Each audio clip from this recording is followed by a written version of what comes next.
नमस्कार मित्रों। मैं मुकेश नागर कोटा ऑनलाइन क्लासेज में आप सभी का स्वागत करता हूं। आज हम यहाँ पर बात करेंगे 51 नंबर क्वेश्चन से। साथियों, आदिकाल और आदिकाल का नामकरण, हिंदी साहित्य के इतिहास, हिंदी साहित्य की विशेषताएं, मतलब सब कुछ मैंने पहले करवा दिया है और ये चल रहा है हमारा भक्ति काल। साथियों, पहले के वीडियो भी आप जरूर देखिएगा। आपके लिए ये मान के चलिए रामबाण साबित होंगे, ये वीडियो रामबाण साबित होंगे प्रश्न। चाहे आप नेट की हिंदी की तैयारी कर रहे हो या कहीं पर भी पीजीटी टीजीटी कहीं पर भी कुछ भी तैयारी कर रहे हो जहां पर हिंदी साहित्य का इतिहास आता है और आप किसी भी स्टेट में हो, साथियों, अगर उसमें उस एग्जाम में हिंदी साहित्य का इतिहास आता है तो वहां पर इन क्वेश्चन से बाहर एक भी क्वेश्चन नहीं जाएगा। आप मेरा विश्वास मानिए। और आपके पास अगर ये वीडियो पहली बार आता है तो निश्चित रूप से आप चैनल को सब्सक्राइब कीजिए, लाइक कीजिए, शेयर कीजिए साथियों। और एक एक क्वेश्चन ये हीरे की तरह तराशा गया क्वेश्चन है, मजेदार क्वेश्चन है साथियों। और ये जो वीडियो है आपके जीवन को जो है बनाकर छोड़ेंगे साथियों, ये मैं गारंटी देता हूं आपको। एक बार आप पूरे पूरे वीडियो जरूर एक बार जरूर निश्चित रूप से देखिएगा, मजा आ जाएगा और नोट्स जरूर बनाएगा साथियों। मेरा टेलीग्राम चैनल भी इसमें लिंक दिया हुआ है डिस्क्रिप्शन में। आप वहां पर जाकर के उस टेलीग्राम चैनल से जुड़ जाइए, वहां पर आपको नोटिफिकेशन मिल जाएगा, वहां पर सारे वीडियो के आपको लिंक मिल जाएंगे और आपको इसकी पीडीएफ भी वहां पर मिल जाएगी साथियों। चलिए देखते हैं अब 51 नंबर प्रश्न से। साथियों, ये रहा 51 नंबर का प्रश्न। निम्नलिखित में से कौन श्री कृष्ण भक्ति का संप्रदाय नहीं है? तो देखिए, वेरी इंपॉर्टेंट प्रश्न है। हम लोग हमेशा इनको मानते हैं कि श्री कृष्ण भक्ति का, देखो गौड़ीय संप्रदाय श्री कृष्ण भक्ति का है। बिल्कुल बिल्कुल 100% यहाँ पर हरि आ रहा है, इसका मतलब ये भी श्री कृष्ण भक्ति का है। श्री वल्लभ जी आ रहे हैं, तो वल्लभ वल्लभ वल्लभ ये सबको पता है कि श्री कृष्ण संप्रदाय है। लेकिन तत्सुकी जो संप्रदाय है ये श्री कृष्ण भक्ति से संबंधित नहीं है।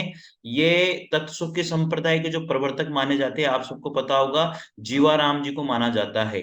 तो तत्सुकी जो संप्रदाय है वो जीवाराम जी को इसका प्रवर्तक माना जाता है। और ऐसा कहा जाता है कि इसमें जो है ना वो सीता जी को कुछ मानते थे, तो सीता जी को ही सखी माना करते थे। इस वजह से जो है तत्सुकी संप्रदाय जो है ये श्री कृष्ण भक्ति से संबंधित संबंधित नहीं है साथियों। आगे देखिएगा, श्री वल्लभ संप्रदाय या वल्लभाचार्य द्वारा परिवर्तित है और हरिदासी संप्रदाय जो है स्वामी हरिदास जी द्वारा परिवर्तित है। और गौड़ीय संप्रदाय जो है चैतन्य महाप्रभु के द्वारा संपादित है साथियों। मैंने आपको पहले बहुत सारे संप्रदाय के बारे में बता दिया है, किस संप्रदाय के प्रवर्तक कौन है। इनके पहले जो क्वेश्चन मैंने करवाए हैं 50 क्वेश्चन के अंदर सारे क्वेश्चन आ चुके हैं साथियों। किस दर्शन के प्रवर्तक कौन है, सब कुछ आ चुका है। मतलब ये मान के चलिए, आप जो 50 क्वेश्चन पढ़ोगे ना साथियों वो 500 क्वेश्चन है। 50 क्वेश्चन इसके पहले के वीडियो देखे आप भक्ति काल के, आपका जीवन नहीं संवर जाए तो नाम बदल देना मेरा, आप विश्वास तो मानिए साथियों। चलिए पढ़ते रहिए मजे से और जीते रहिए, स्वास्थ्य स्वस्थ रखिए और बस मजेदार नोट्स बनाते रहिए। चलिए, निम्नलिखित संप्रदायों को उनके अनुयायियों के साथ सुमेलित कीजिए। देखो, वल्लभ संप्रदाय का कौन है, आप सबको पता होना चाहिए, अभी अभी जस्ट हम लोगों ने पढ़ा है वल्लभाचार्य वल्लभ संप्रदाय, है ना। इसके बाद में निम्बार्क संप्रदाय कौन कौन है, राधा वल्लभ संप्रदाय का, चैतन्य संप्रदाय का। जब आप इन क्वेश्चन को जो 50 क्वेश्चन इसके पहले वाले पढ़ोगे ना उसमें पता लग जाएगा आपको कि कौन कौन इसके कौन कौन रहे हैं। तो इसमें ए ऑप्शन राइट बताया जा रहा है, तो यहाँ पर मैच कर लीजिएगा। वल्लभ संप्रदाय के जो है गोविंद स्वामी है। इसके बाद में निम्बार्क संप्रदाय के हरि व्यास देव है। और राधा अनुयायी की बात कर रहे हैं, ये प्रवर्तक की बात नहीं कर रहे हैं, मैं पहले बता देता हूँ, अनुयायी की बात की जा रही है, यहाँ पर प्रवर्तक की बात नहीं की जा रही है। तो वल्लभ संप्रदाय के जो अनुयायी इनमें से हैं गोविंद स्वामी, निम्बार्क संप्रदाय के हरिव्यास देव, राधा वल्लभ संप्रदाय के जो है दामोदर दास, और चैतन्य महाप्रभु के जो है वो है गदाधर भट्ट। तो ये आप लोग याद कर लीजिए, क्योंकि ऐसे प्रश्न जो है कहीं नहीं मिलते हैं। प्रवर्तक के रूप में प्रश्न मिलता है, लेकिन जो है अनुयायी के साथ सुमिलित करना, ये वाले प्रश्न मुझे भी अभी तक नहीं मिले हैं, ये पहली बार प्रश्न देख रहा हूं मैं। ठीक है ना। तो वल्लभ संप्रदाय का जो अनुयायी है यहाँ पर गोविंद स्वामी है। निम्बार्क संप्रदाय का अनुयायी यहाँ पर हरिव्यास देव है। राधा वल्लभ संप्रदाय के दामोदर दास जी हैं। चैतन्य संप्रदाय के गदाधर भट्ट जी हैं। साथियों याद कर लीजिएगा। ठीक है। और यहाँ पर भी दिया गया है, देखो संप्रदाय कौन है, वल्लभ संप्रदाय। अनुयायी कौन है, गोविंद स्वामी। और यहाँ पर संप्रदाय के पुरस्कर्ता या इसके प्रवर्तक, वल्लभ संप्रदाय के प्रवर्तक आप सबको पता है वल्लभाचार्य जी है। इसके अनुयायी कौन है, गोविंद स्वामी है। निम्बार्क संप्रदाय के प्रवर्तक कौन है, निम्बकाचार्य जी है, लेकिन इसके अनुयायी हरिव्यास देव जी है। राधा वल्लभ संप्रदाय के अनुयायी दामोदर दास है, इसके प्रवर्तक कौन है, हित हरिवंश जी है।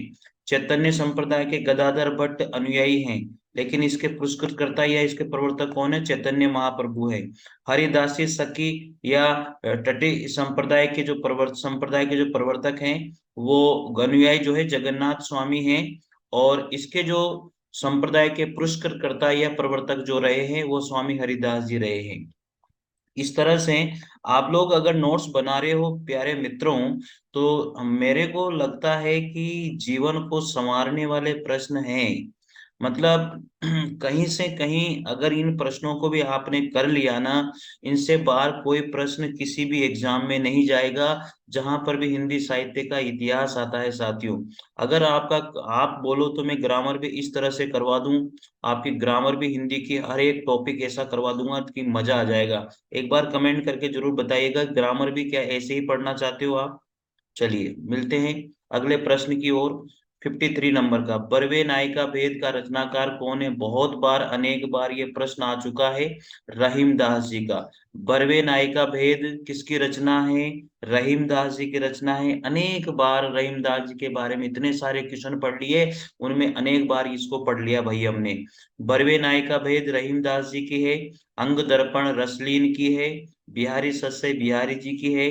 रसराज मतीराम की है।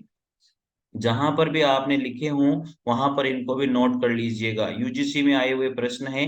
बरवे नायिका भेद रहीमदास जी की, अंग दर्पण रसलीन बिहारी सस्से बिहारी जी की रचना है, और रसराज मतीराम की रचना है प्यारे साथियों। रामचरितमानस, पद्मावत, सूरसागर, कबीर दोहावली जैसे ग्रंथ किस काल की देन है। वेरी नाइस क्वेश्चन यार। मतलब रामचरितमानस, पद्मावत, सूरसागर, कबीर दोहावली, सबको पता है यार, ये सारे के सारे जितने भी हैं जिन्होंने भी लिखे, सब भक्ति काल के राइटर माने जाते हैं। किसके माने जाते हैं, भक्ति काल के। रामचरितमानस तुलसीदास जी ने लिखा, भक्ति काल में। पद्मावत जयसी ने लिखा, भक्ति काल में। सूरसागर सूरदास जी ने लिखा, भक्ति काल में। कबीर दोहावली लिखी। अरे यार, मतलब इतने बढ़िया प्रश्न हैं, सबको पता है भक्ति काल में आता है। हाँ, देखिएगा कितने बढ़िया मस्त क्वेश्चन है यार। भक्ति काल जो है, रामाश्री, कृष्णाश्री, प्रेमाश्री, ज्ञानाश्री, चार शाखाओं में भक्ति काल को विभक्त किया गया था। रामाश्री शाखा, कृष्णा श्री शाखा, प्रेमाश्री शाखा और ज्ञानाश्री शाखा, सबको पता है। जो प्रेमाश्री शाखा है वो जयसी की, ज्ञानाश्री शाखा है वो जो है कबीर की, रामाश्री शाखा है तुलसीदास की, कृष्णाश्री शाखा सबको पता है सूरदास जी की। ठीक है ना। जिसमें रामचरितमानस रामाश्री शाखा का है, सूरसागर जो है कृष्णाश्री शाखा का है, पद्मावत प्रेमाश्री शाखा का है, कबीर दोहावली जो है ज्ञानाश्री शाखा का है, क्योंकि कबीरदास जी की बात की जाएगी। वेरी इंपॉर्टेंट क्वेश्चन, बहुत नाइस क्वेश्चन, जबरदस्त क्वेश्चन है प्यारे मित्रों। देखिएगा, विभिन्न मतों के आधार पर हिंदी में भक्ति काव्य की कितनी शाखाएं मानी जाती हैं। अरे अभी अभी पढ़ा है भैया, भक्ति काल की कितनी शाखाएं हैं, चार शाखाएं हैं। चार शाखाएं कौन कौन सी है, चार शाखाएं। रामाश्री शाखा, कृष्णाश्री शाखा, प्रेमाश्री शाखा और ज्ञानाश्री शाखा। सबको पता है भक्ति काल की चार शाखाएं हमने मानी है, निर्गुण और सगुण। सबको पता है, निर्गुण की दो और सगुण की भी दो। तो निर्गुण शाखाएं कौन कौन सी, ज्ञानाश्री और प्रेमाश्री। और सगुण की कौन कौन सी, रामाश्री और कृष्णाश्री। कितनी बढ़िया है यार, मजा आ गया यार। ये पहले वाला क्वेश्चन पढ़ा, दूसरा क्वेश्चन ऑटोमेटिक ही याद हो जाता है, देखो यार। जबरदस्त है ना भाई, मजा है यार।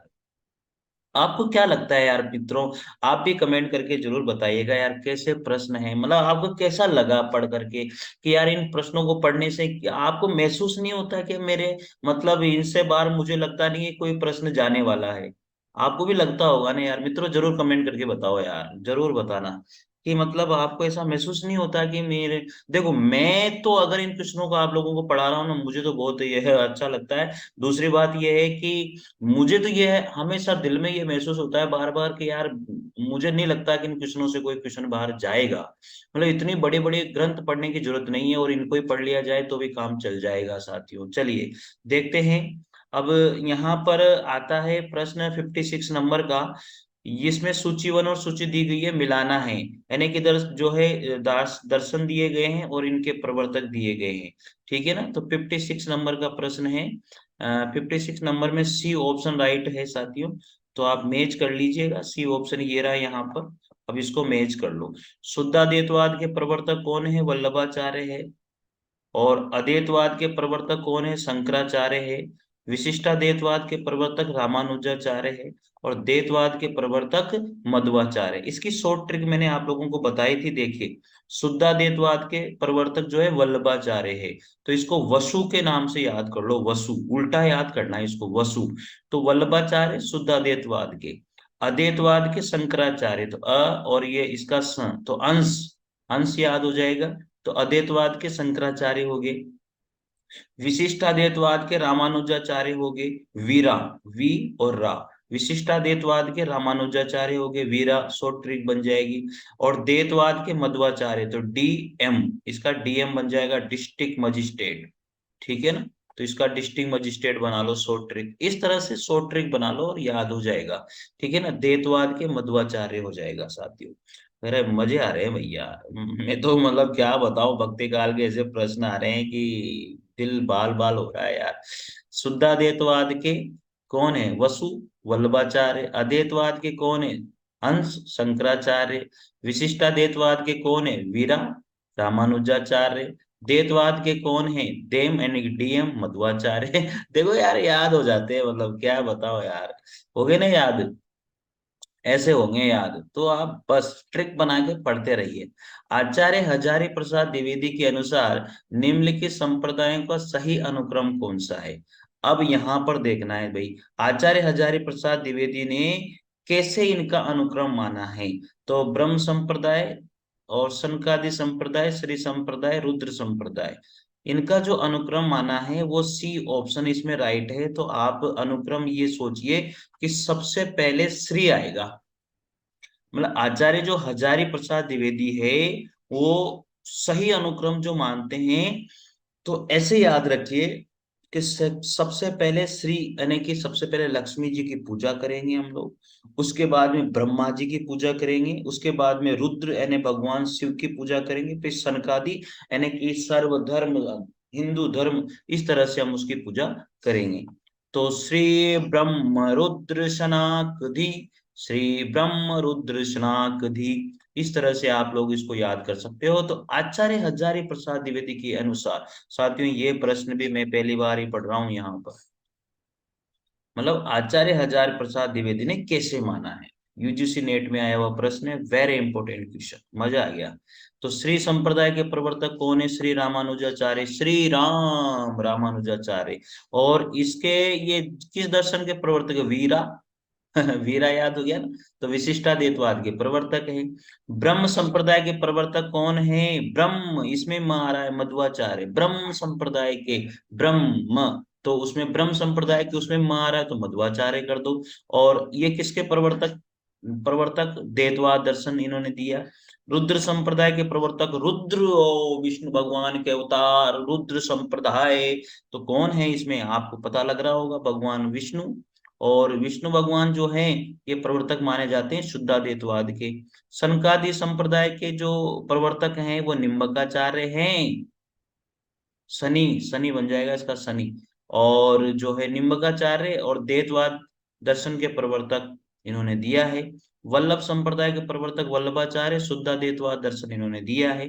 तो मतलब एक क्वेश्चन से आप सोचो तो सही साथियों, ये इतने सारे प्रश्न। श्री संप्रदाय के प्रवर्तक कौन है? रामानुजाचार्य, एक प्रश्न हो गया। ब्रह्म संप्रदाय के प्रवर्तक कौन है? मध्वाचार्य।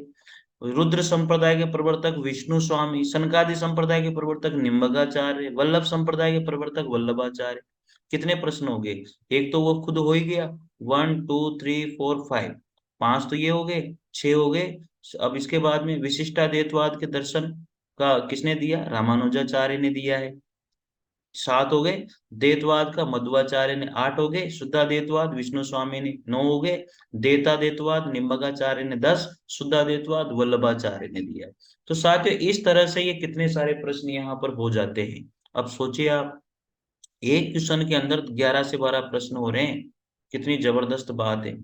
अब देखो 18वां नंबर का प्रश्न है, भक्ति काव्य को भारतीय चिंतन धारा का स्वाभाविक विकास किसने माना। जो भक्ति काव्य है उसको भारतीय चिंतन धारा का जो स्वाभाविक विकास है वो किसने माना है। ये प्रश्न वेरी इंपॉर्टेंट। क्वेश्चन कहता है भक्ति काव्य को भारतीय चिंतन धारा का जो स्वाभाविक विकास किसने माना है। भक्ति काव्य को भारतीय चिंतन धारा का स्वाभाविक विकास यहाँ पर किसने माना। हजारी प्रसाद द्विवेदी के द्वारा माना गया है। इंपॉर्टेंट क्वेश्चन है, आप नोट कर लीजिएगा, पढ़ लीजिएगा। भक्ति काव्य को भारतीय चिंतन धारा का स्वाभाविक विकास जो है हजारी प्रसाद द्विवेदी के द्वारा माना गया। किसको, भक्ति काव्य को भारतीय चिंतन धारा का स्वाभाविक विकास।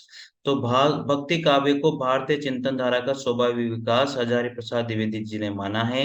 और आचार्य रामचंद्र शुक्ल जो है इस्लामिक आक्रमण की प्रतिक्रिया मानते हैं, और जॉर्ज अब्राहम ग्रेसन जो है ईसाईयत की देन मानते हैं साथियों। तो याद रखिएगा, भारतीय चिंतन धारा का स्वाभाविक विकास भक्ति काव्य को हजारी प्रसाद द्विवेदी मानते हैं। इस्लामिक आक्रमण की प्रतिक्रिया भक्ति काव्य को जो है रामचंद्र शुक्ल मानते हैं। और ईसाईयत की देन भक्ति काव्य को जॉर्ज अब्राहम ग्रेसन मानते हैं। इस एक क्वेश्चन से इतने सारे प्रश्न याद हो जाएंगे आपको। चलिएगा 59 नंबर का प्रश्न है, निम्नलिखित काव्य पंक्तियों को उनके रचनाकारों से सुमेलित करना है। तो अच्छा प्रश्न है, सुमेलित कीजिए। ओन ही घटा परि जग चाहा, ओन ही घटा परि जग चाहा। साथियों ये प्रश्न जो है, मतलब ये पंक्तियां इंपोर्टेंट पंक्तियां हैं, अनेक बार आई हुई पंक्तियां हैं ये। वैसे तो ये यूजीसी नेट में भी आया हुआ प्रश्न है, लेकिन ये और जगह भी आया हुआ प्रश्न है, मैं आपको बता दूं। ओन ही घटा परि जग चाहा, तो इसमें जो ये पहला वाला ऑप्शन है ये जायसी ने लिखा है, जायसी की बात है ये। दूसरा है आवत जात पनैया टूटी, देखो है ना इंपोर्टेंट पंक्ति। तो आवत जात पनैया टूटी ये किसका है, ये कुंभन दास जी का ही है। अति मलिन वृषभानु कुमारी, अति मलिन वृषभानु कुमारी सूरदास जी की है।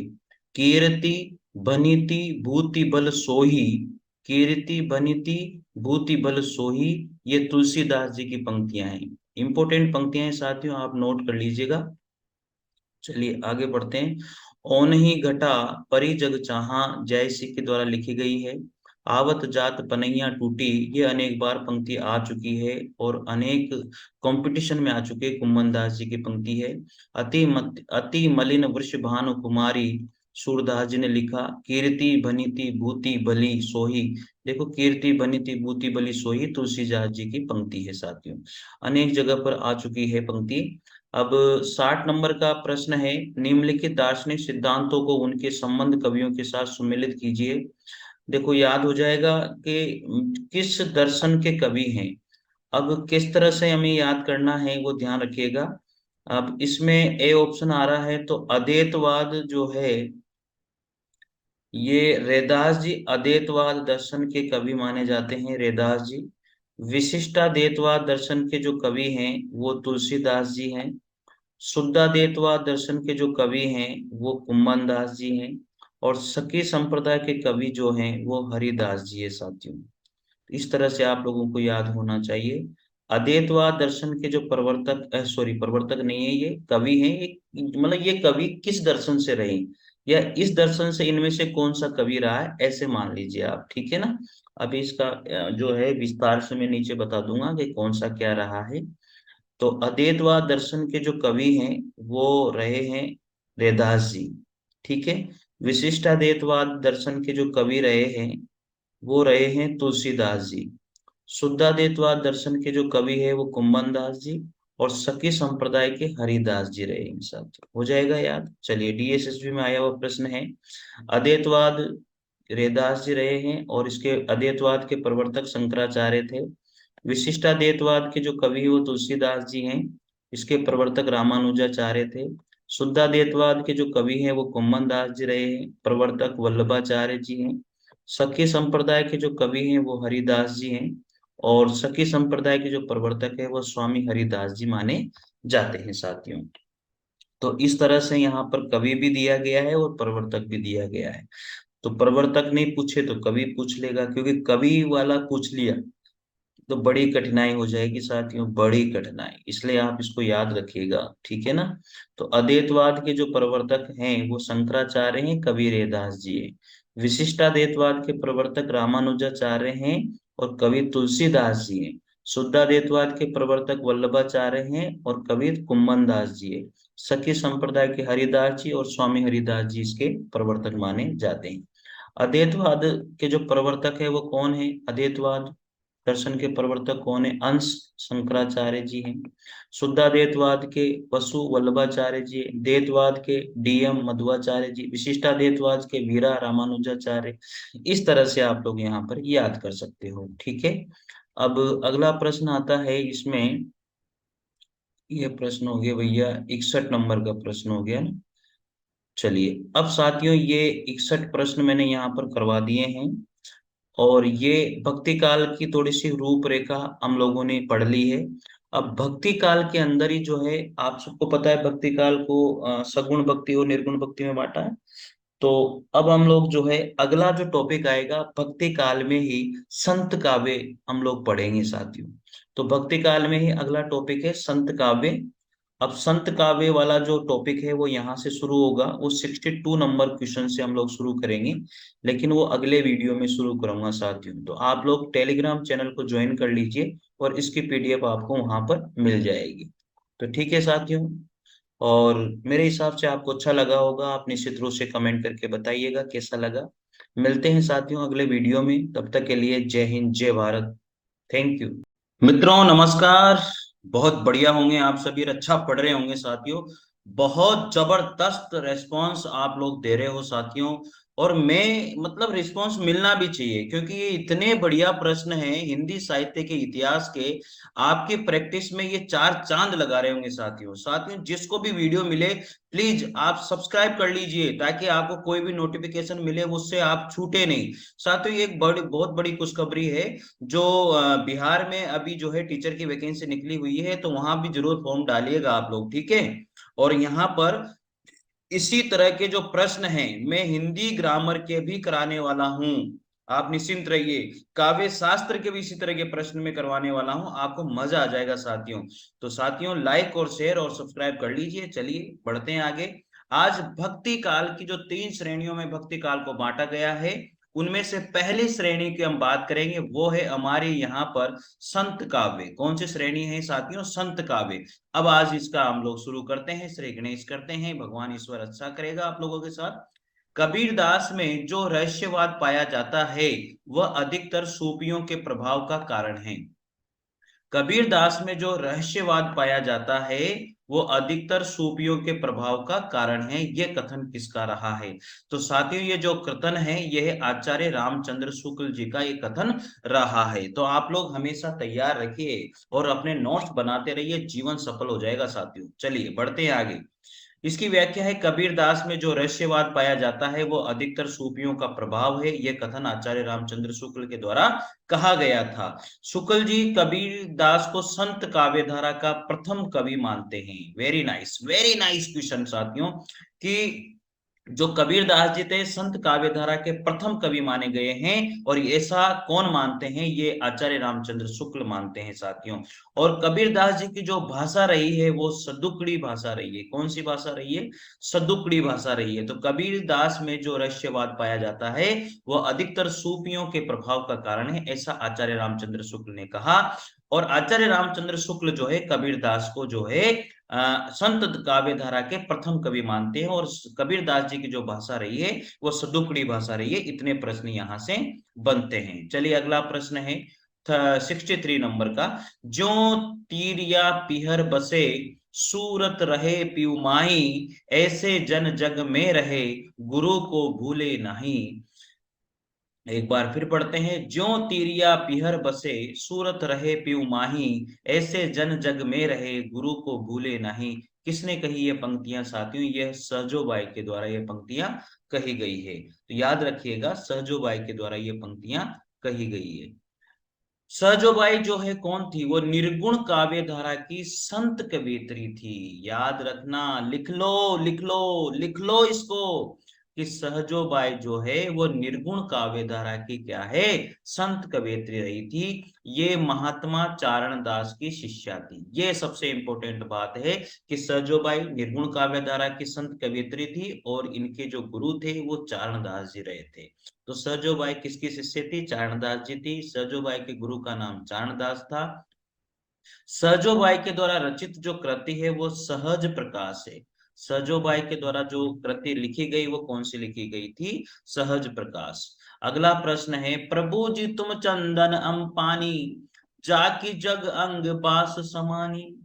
कितनी बार ये पंक्तियां पेपरों में पूछी गई है? अनेक बार पूछी गई है। प्रभु जी तुम चंदन अम्पानी, जाकी अंग अंग बास समानी। अरे भैया, सबको पता है, रैदास जी ने बोला था अपने आप को नीचा मानते हुए। चलिए, प्रभु जी तुम अंग अंग, ये सारी पंक्तियां हम लोगों ने पढ़ ली थी। किसकी पंक्तियां थी? रैदास जी थी, रैदास जी की। और रैदास जो रविदास जी थे वो मीराबाई के गुरु थे। और एक क्वेश्चन आप लोगों के लिए यहां पर ये बनता है, मीराबाई और उदय के गुरु माने जाते हैं। किसके? मीराबाई और उदय के गुरु माने जाते हैं रैदास या रविदास जी को। याद कर लीजिएगा, जबरदस्त प्रश्न है प्यारों। रैदास के 40 पद गुरु ग्रंथ साहब में संकलित हैं। रैदास जी के जो 40 पद हैं यहाँ गुरु ग्रंथ साहब लिखा हुआ है, गुरु ग्रंथ साहब में संकलित हैं। और भी कवि रहे हैं जिन्होंने बहुत सारी पंक्तियां बोली है और वो इंपोर्टेंट है इसलिए यहाँ पर दी गई है। जाके कुटुंब सब डोर डोवत, फिर ही अजहू बनारसी आस पाशा। याद रखिएगा, जाके कुटुंब सब डोर ढोवत, फिर ही अजाहू बनारसी आस पासा। ये पंक्ति भी किसने लिखी? रैदास जी ने लिखी है, रैदास जी ने लिखी है। हो जाएगा याद। अगला है, हरि रस पिया जानिए, जे कभू न जाए खुमार। हरि रस पिया जानिए, जे कबू न जाए खुमार। अगर जिसने हरि के रस को पी लिया तो उसका जो खुमार है वो कभी भी नहीं जाता है, ऐसा कबीरदास जी ने कहा है। लिख लो। अगली पंक्ति, जो नर दुख में दुख नहीं माने, जो नर दुख में दुख नहीं माने। किसने बोला? ये गुरु नानक जी ने बोला है। जो नर दुख में दुख नहीं माने, किसने कहा? गुरु नानक जी ने कहा है। अगली पंक्ति है, सुख स्नेह अरु भय नहीं जाके, कंचन माटी जाने। जो ब्रह्मंडे सोही पिंडे, जो खोजे सो पावे। जो ब्रह्मंडे सोही पिंडे, जो खोजे सो पावे।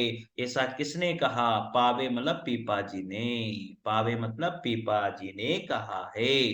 तो जो नर दुख में दुख नहीं माने, गुरु नानक देव ने कहा।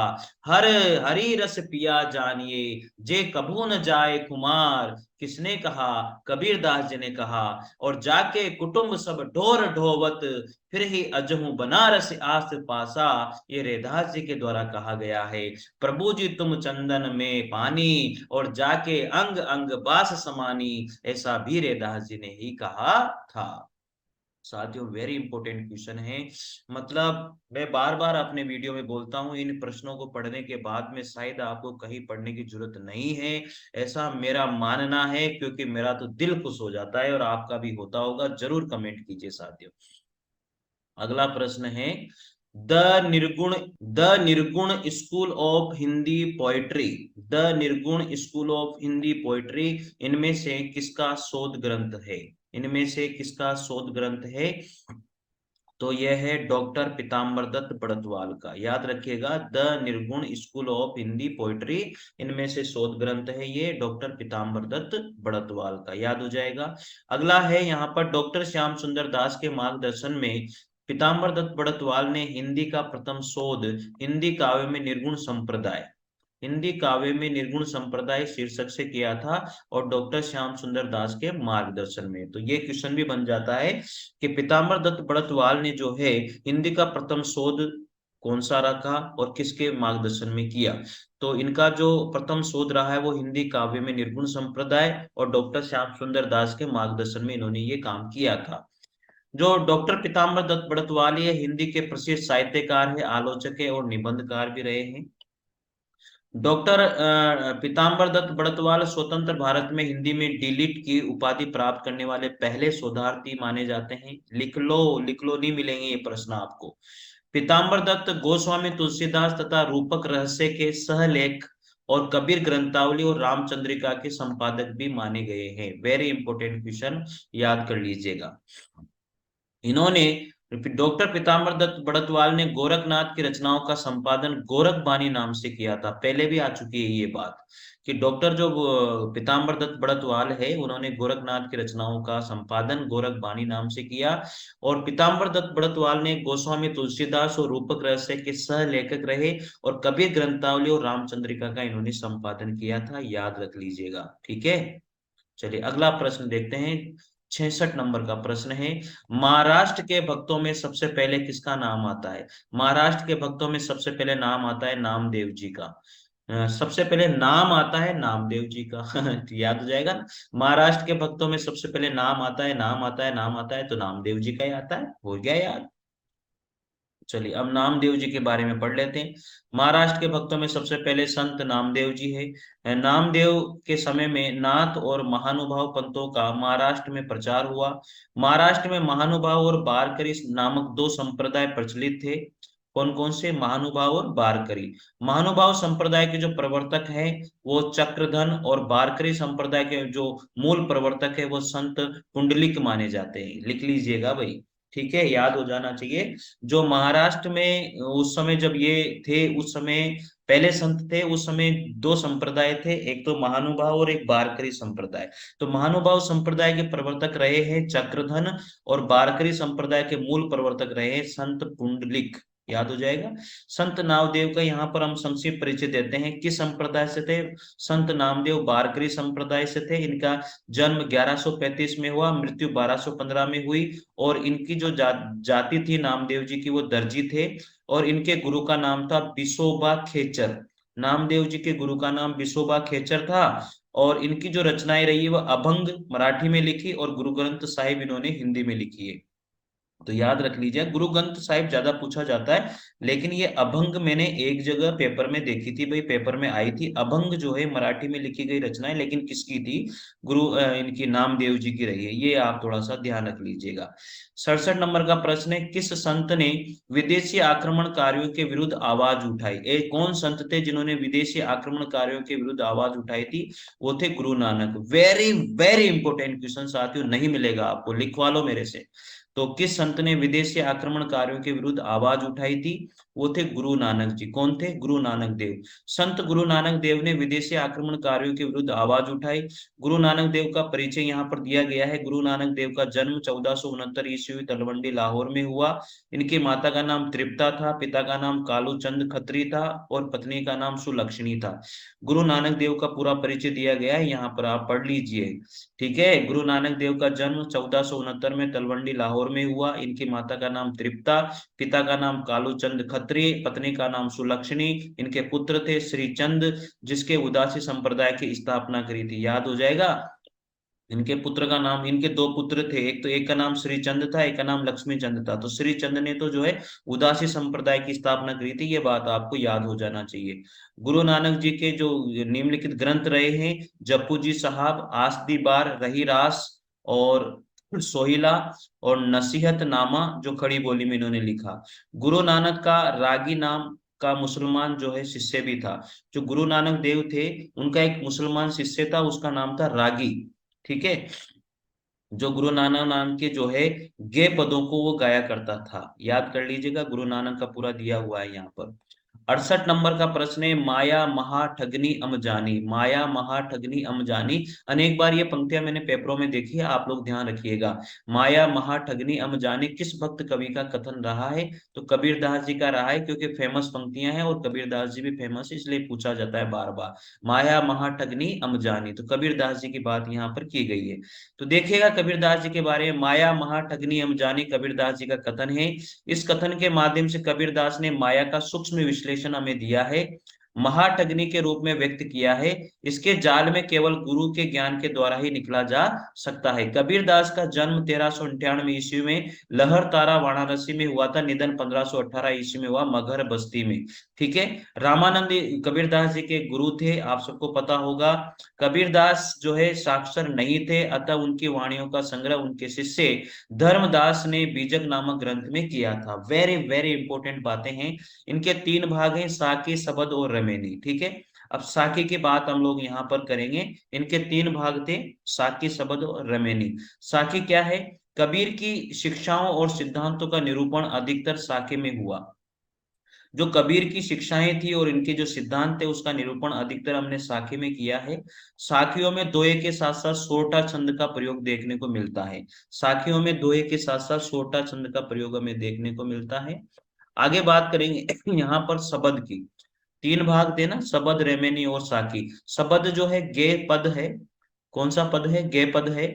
जिनमें कबीर के प्रेम और अंतरण साधना की अभिव्यक्ति होती है। साथियों लिख लीजिएगा, अलग अलग बातें हैं तीनों में और ये पूछी जाती है, शबद में क्या है, रेमेनी में क्या है, साकी में क्या है। तो शबद जो है वो गे पदों का एक समावेश है और कबीर के जो है प्रेम और अंतरण साधना की अभिव्यक्ति इसमें होती है, अतः इनमें भावावेश की प्रधानता रही है। रेमेनी में क्या रहा है? इनमें कबीर के रहस्यमयी और दार्शनिक विचारों को अभिव्यक्त किया गया है। चौपाई छंद में लिखी गई पूरी की पूरी रचनाएं इसमें हैं। 69 नंबर का प्रश्न है, हम अपने को ऐसे धार्मिक आंदोलन के सामने पाते हैं जो उन सब आंदोलनों से कहीं अधिक विशाल है जिन्हें भारतवर्ष में कभी देखा है। बहुत बड़ा कथन है। हम अपने को ऐसे धार्मिक आंदोलनों के सामने पाते हैं जो उन सब आंदोलनों से कहीं अधिक विशाल है जिन्हें भारतवर्ष में देखा है। भक्ति आंदोलन विषय ये उक्ति किसकी रही है? और ये जॉर्ज अब्राहम ग्रेसन ने ये बात कही है। साथियों आरपीएससी असिस्टेंट प्रोफेसर में ये क्वेश्चन आया हुआ था। अच्छा प्रश्न है। ठीक है।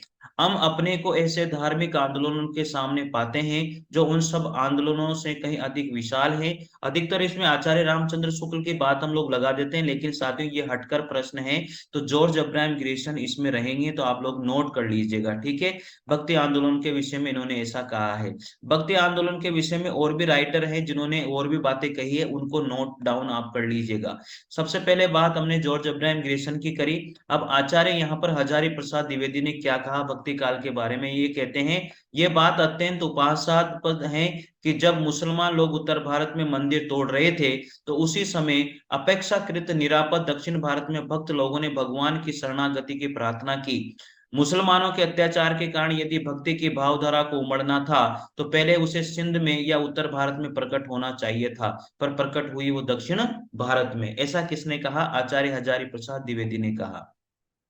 अगला प्रश्न यहाँ पर बनता है, आचार्य रामचंद्र शुक्ल ने क्या कहा भक्ति काल के बारे में? मुसलमान शासक अपना राज्य प्रतिष्ठित करके देव मंदिरों को गिराने लगे, जिससे पूज्य पुरुषों का अपमान होने लगा। अपने पौरुष से हताश जाति के लिए भगवान की शक्ति और करुणा की ओर ध्यान ले जाने के अतिरिक्त दूसरा कोई मार्ग नहीं है, ऐसा आचार्य रामचंद्र शुक्ल कहते हैं। मध्यकालीन भारत में भक्ति आंदोलन का जो आरंभ है वो दक्षिण भारत में आलवारों या नैनारों, क्रमशः विष्णु और शिव भक्त थे। आलवार जो भक्त थे वो विष्णु भक्त थे, वह आ रहा है इसमें भी, तो विष्णु भक्त थे। नैनार जो है वो शिव भक्त थे। इस हिंदू क्रांतिकारी अभियान के नेता शंकराचार्य रहे हैं। इस अभियान को चैतन्य महाप्रभु, नामदेव, तुकाराम, जयदेव ने और अधिक मुखरता के प्रदान की। उत्तर भारत में रामानंद ने इसे गति प्रदान करी थी। साथियों तो उत्तर भारत में जो है भक्ति आंदोलन को चलाने वाले रामानंदी जी थे। 70 नंबर का प्रश्न है, कौन सा विकल्प यहाँ पर सुसंगत नहीं है? तो यहाँ पर जो विकल्प है कबीर परिचय, ये बिल्कुल अनंत दास जी ने लिखा है। ज्ञान समुद्र सुंदर दास जी ने लिखा है, समुद्र से सुंदर दास याद हो जाएगा। ज्ञान दीप, यहाँ पर ज्ञान दीप से दरिया साहब ने लिखा है, ये भी याद हो जाएगा। ज्ञान बोध रामानंद जी का नहीं है, ये मलुक दास जी का है। साथियों तो ये डी ऑप्शन इसका राइट हो जाएगा। जो ज्ञान बोध है वो मलुक दास जी की रचना है और बाकी रचनाएं सुमेलित है। कबीर परिचय अनंत दास जी की, ज्ञान समुद्र सुंदर दास जी की, ज्ञान दीप जो है दरिया साहब की है, लेकिन ज्ञान बोध जो रचना है वो मलुकदास जी की है, रामानंद जी की नहीं है। तो ये ऑप्शन यहाँ पर सही माना जाएगा। चलिए, ज्ञान बोध जो है मलुकदास जी की रचना है। इनके ज्ञान लीला, ज्ञान तिलक, योग चिंतामणि, राम रक्षा स्रोत आदि रामानंद जी की कृतियां रही है। अनंत दास जी की पीपा परिचय में अपने गुरु परंपरा को रामानंद से प्रारंभ माना। सबसे पहले रामानंद, फिर अनंतानंद, फिर कृष्णदास, फिर अग्रदास, फिर विनोदी, फिर अनंत दास। इस तरह से ये सीक्वेंस है साथियों, आप इस सीक्वेंस को भी जरूर नोट कीजिए अपने रजिस्टर में। बहुत बढ़िया प्रश्न है। तो साथियों, मेरे हिसाब से आप लोगों को ये प्रश्न अच्छे लगे होंगे। एक प्रश्न मैं आप लोगों से पूछता हूँ, जो हमेशा मैं पूछता ही हूँ। तो 71 नंबर का प्रश्न है, वो मैं पूछता हूँ, संत दादू दयाल की शिष्य परंपरा से असंबद्ध संत कौन से थे? यानी कि संत दादू दयाल के जो शिष्य थे, उनमें से इन्हें चारों में से कौन नहीं रहे? जो संत दादू दयाल के शिष्य थे, 12 शिष्य, उनमें से इनमें से कौन सा संत दादू दयाल का शिष्य नहीं था? तो आप कमेंट करके जरूर मुझे बताइए साथियों। तो साथियों, वीडियो अगर अच्छे लगते हैं तो प्लीज आप और भी स्टूडेंट को शेयर करें, जोड़िए, और ताकि मुझे भी अच्छा लगे कि मेरी मेहनत काम आ रही है। शायद आज मैंने वीडियो की क्वालिटी भी बढ़ा दी है, आपको अच्छा लगेगा। ठीक है, तो मिलते हैं साथियों अगले वीडियो में। तब तक के लिए जय हिंद, जय भारत। मित्रों, आप दबा के पढ़ते रहिए, नोट्स बनाते रहिए, ईश्वर करे आपको सफलता मिलेगी निश्चित रूप से। कमेंट जरूर कीजिएगा साथियों, और पूरे वीडियो को देखा करें, स्क्रिप्ट करके नहीं देखें, तो आके आपको पूरा वीडियो का सार पता लग सके कि। और साथियों, मैं आपको बता रहा हूं, जब मैं खुद पढ़ रहा हूं मुझे आनंद आ रहा है इन प्रश्नों को पढ़ के, और मेरे दिल हमेशा ये कहता है कि शायद इन प्रश्नों से बाहर एक भी प्रश्न नहीं जाएगा, चाहे वो कोई सा भी, किसी भी स्टेट का कोई सा भी कंपटीशन हो जहां पर हिंदी साहित्य का इतिहास आता है। तो मित्रों, पढ़ते रहिए, आपका दिन शुभ हो। Thank you.